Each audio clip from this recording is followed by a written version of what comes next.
اور اگر اقبال کہتے ہیں کہ اپنے من میں ڈوب کر پا جا سراغ زندگی، تو اگر میرا نہیں بنتا نہ بن، اپنا تو بن۔ علی بھائی ہم نہیں اپنے بچوں کی فکر کریں، ہم نہیں اس بات کی فکر کریں کہ لوگوں میں دعوت و تبلیغ کا کام کریں۔ علی بھائی اپنی آخرت کے لیے ہم کوشش کریں، اپنی آخرت کی فکر تو کریں، اپنے آپ کو دوزخ سے آگ کے بچانے سے تو خود کو، یعنی اگر ہم اتنے ہی وہ تو چلیں اپنی جنت کا سامان کرنے کے لیے یہاں آج سے سٹارٹ کرتے ہیں، دیر از نو پرابلم۔ آج سے، کل سے، پرسوں سے، اور 10 بار نہیں، 70 نہیں، 100 بار بھی میرا اللہ بہت کریم ہے۔ یا ایھا الانسان ما غرک بربک الکریم، او مین ویئر آر یو گوئنگ، وہ اپنے رب کریم کو چھوڑ کے کہاں جا رہے ہو؟ کچھ نہیں، ذلت اور رسوائیوں کے سوا کچھ نہیں ہے۔ علی بھائی آخری بات میری طرف سے کہ یہ اسلام جتنی بڑی نعمت ہے نا، آپ تو بھی بات کر رہے تھے نا اپنے ماں باپ، بہن بھائی، اللہ کی قسم اس کائنات کو بھی اگر چھوڑنا پڑتا نا تو اپنے اللہ کے لیے، رسول اللہ کے لیے، کتاب اللہ کے لیے ایک رتی بر دریغ نہ کرتا۔ یہ اتنی بڑی نعمت ہے، اللہ اس نعمت کی ہمیں قدر کرنے کی توفیق عطا فرمائے اور اس کو سمجھنے کی توفیق عطا فرمائے۔ ایکسیلنٹ، ماشاءاللہ۔ اور میں جسٹ ٹو کنٹینیو وارث بھائی، یوتھ کو نا میں ہمیشہ بتاتا ہوں کہ دیکھو، اگر آپ مجھ سے پوچھیں نا کہ سیرت میں سب سے بڑے لیسنز کیا ہیں رسول اللہ کی سیرت میں، تو میں کہتا ہوں ایک اینڈیورنس یعنی ثابت قدمی، اور دوسرا سیکریفائس، قربانی۔ یعنی دنیا میں جتنے بھی لوگ گزرے نا جنہوں نے کچھ بہت بڑا کیا، انہوں نے یہ دونوں چیزیں، ایک ثابت قدم رہے ہیں وہ، دوسرا ایک قربانی دی ہے۔ صحابہ کی آپ قربانیاں دیکھ لیں ماشاءاللہ۔ تو میں یہ نوجوانوں سے کہتا ہوں یار ہم نے کیا قربانی دی ہے اللہ رسول کے لیے؟ کبھی تم نے سوچا ہے بیٹھ کے؟ ہم سے تو اتنی قربانی نہیں وارث بھائی دی جا رہی کہ کوئی تصویر فحش قسم کی کھل جائے سامنے تو ہمارے ہاتھ کانپتے ہیں اس کو منیمائز کرتے ہوئے، یا موبائل پہ کچھ کھل جائے، یوٹیوب پہ کچھ کھل جائے تو ہم اپنی آنکھیں بند کر لیں، مطلب ہم نے کہاں قربانی دی ہے؟ ہم تو ہر بات پہ کہتے ہیں نہیں میری خواہش پوری ہو جائے۔ ہم تو ہر دولت کی کہیں سے آفر آئے، حلال و حرام کی جو ہے نا وہ بغیر کوئی کیئر کی ہم کہتے ہیں کہ نہیں بس یہ ہونا چاہیے۔ تو ویئر از دی سیکریفائس؟ جب سیکریفائس سے نہیں، اللہ معاف کرے، تو ایسا نہ ہو کہ قیامت والے دن وہ جو منظر ہے کہ رسول اللہ صلی اللہ علیہ وسلم حوض کوثر سے پانی پلا رہے ہوں گے، تو ایسا نہ ہو کہ ہم لوگوں کو اللہ نہ کرے کہ دور کر دیا جائے کہ بھائی آپ نے تو کچھ کیا ہی نہیں، یو ڈونٹ ڈیزرو اٹ۔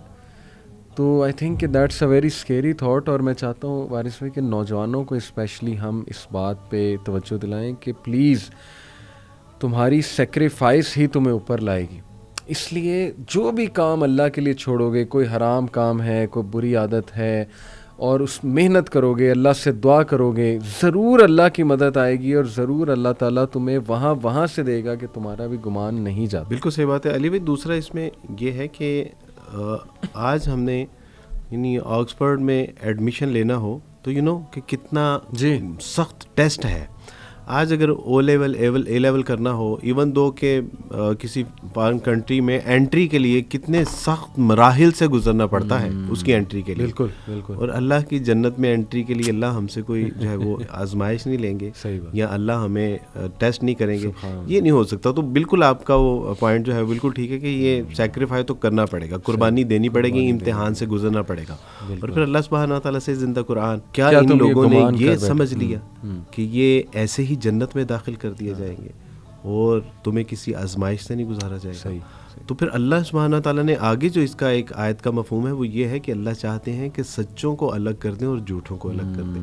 تو اللہ نہیں چاہتے کہ جب ہم یعنی جنت میں جائیں تو ہمارے ساتھ غلط ملت قسم کے لوگ بھی ہوں، تو ہمیں اس پہ ریلائی کرنا چاہیے کہ الحمدللہ اللہ ہمارے ساتھ اچھے لوگوں کو شامل کرنا چاہتا ہے، اس لیے میرا اللہ ہمیں آزمائش کر رہے ہیں اور دوسروں کی آزمائش۔ اور یہ بھی بڑا امپورٹنٹ پوائنٹ آپ نے بار بار مینشن کیا وارث بھائی کہ ہم دنیاوی کاموں میں تو بہت محنت کرتے ہیں، لیکن جب دین کی باری آتی ہے نا، ہمارا ایٹیٹیوڈ یہ ہوتا ہے کہ بس جی میرے لیے دعا کریں، اللہ ہدایت دے۔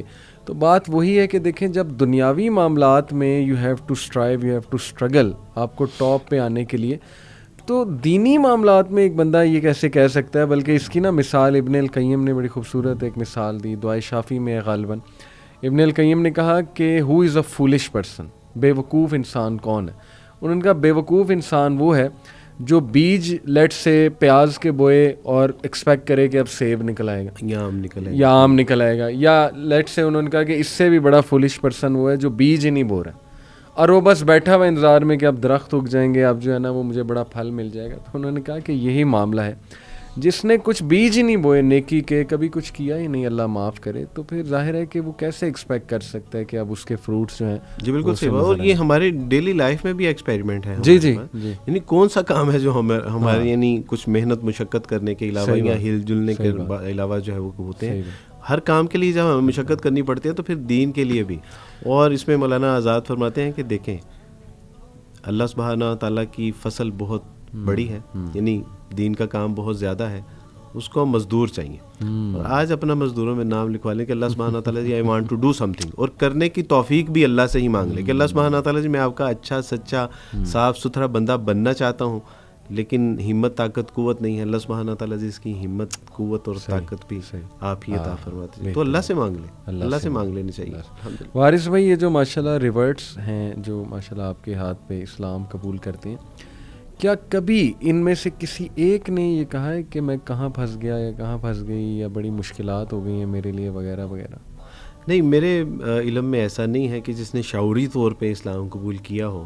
اور اس نے یعنی ایسا, اس کی ایک بنیادی وجہ یہ ہے کہ جو شعوری طور پہ پڑھے لکھے سمجھدار لوگ ہیں ان کو آغاز میں ہی اس بات کا اندازہ ہو جاتا ہے کہ دس از ناٹ ایزی جاب. ان کو پتہ چل جاتا ہے کہ یہ بہت کڑا مرحلہ ہے, مشکل مرحلہ ہے, اور شاید اس وجہ سے بھی وہ شکایت نہیں کرتے. دوسری وجہ یہ ہے کہ مجھے تو آج تک یہ بات سمجھ نہیں آ سکی کہ اسلام میں اگر مشکل مرحلوں کا تذکرہ کیا ہے تو اس کے بعد اللہ سبحانہ تعالیٰ نے پھر جن نعمتوں کا تذکرہ کیا ہے وہ بے بہا ہیں. ان مع العسری یسرا, ہر مشقت کے بعد, ہر یعنی مشکل مرحلے کے بعد ایک آسانی بھی ہے.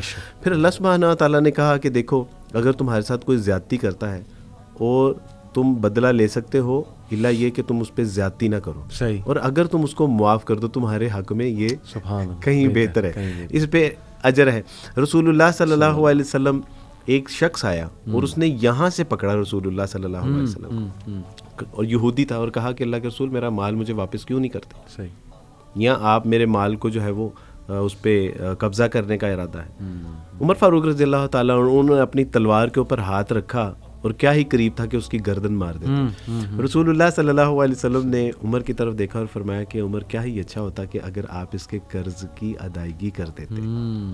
اور پھر فرمایا کہ عمر اس کو اس کے قرض سے کچھ زیادہ دینا. اس کے پیچھے کیا تھا؟ اس کے پیچھے یہ تھا کہ یہ بجائے یہ کہ اس کا جو ہے وہ ایکشن پہ ریئیکشن دیں, اللہ کے یہاں جو ہمارے لیے نعمتیں ہیں وہ ہمارے لیے کہیں بڑی نعمتیں ہیں.